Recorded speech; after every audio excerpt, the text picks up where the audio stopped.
Point number one, don't believe it. Now, sounds a little bit bold and strong statement, and it is, but don't believe the denial for a number of reasons. So here's what's happening behind the scenes when businesses submit a claim. The claim goes to the insurance company. First thing they do is look at it and see how significant it is. Is it a lot of money or is it a little bit of money? If it's a little bit of money, it goes to one place. If it's a lot of money, it goes to the place where they give it to their outside lawyers. So if you've got a claim north of $500,000, $1 million, those claims are being submitted to outside lawyers immediately for evaluation. So what do those outside lawyers do?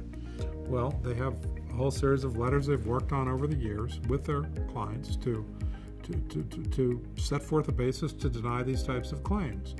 And those letters will list cases, they'll list facts, they'll go through the allegations, and they have a set way of doing this. And if you read enough of them, you realize they're all the same. They're all really the exact same format. The only difference being sometimes they'll pull case law from here, sometimes they'll pull it from there.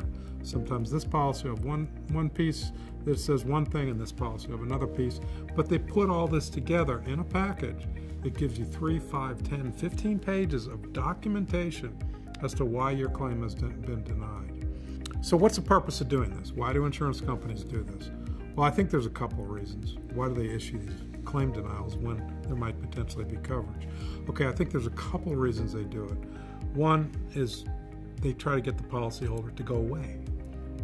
If you get a 15, 20-page letter and you read it, it's all a bunch of insurance jargon, and it seems to be backed up by legitimate cases. You look at it and you're like, okay, this looks pretty strong.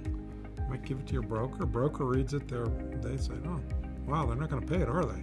Yeah, 15 pages worth. They're not going to pay it. So anyways, a lot of folks go away. A lot of policyholders go away and they let it go. When they let it go, they may have bad advice before they let it go, but either way, the letter is purposefully drafted in such a way that they kind of want to believe that it's not covered. The second purpose of the letter is to set it up so that the insurance company doesn't fall into the trap of doing something in bad faith. And it's to purposefully put the burden back on you, the policyholder. So what it is you give them something, you give them a claim, and they write this letter back, and the letter is 15 pages of stuff. And at the tail end of the letter, it's expertly done to put the burden back on you. It will say, and by the way, if you disagree, let us know immediately and tell us the facts and the circumstances and the reasons why we're wrong. So we've heard that countless times. Well, we denied, but you didn't do anything for 6 years. You didn't do anything for 4 years. And they act as if that's a defense. And in some cases it may be. We've never found it to be one, but they put the burden back on you.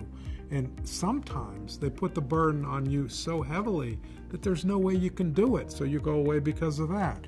And by that I mean they might say, and by the way, we don't think it's covered. It looks like it's not covered. There's no way it can be covered, but we still need to investigate, and we need 4 pages of documents, single-spaced, 4 pages of things.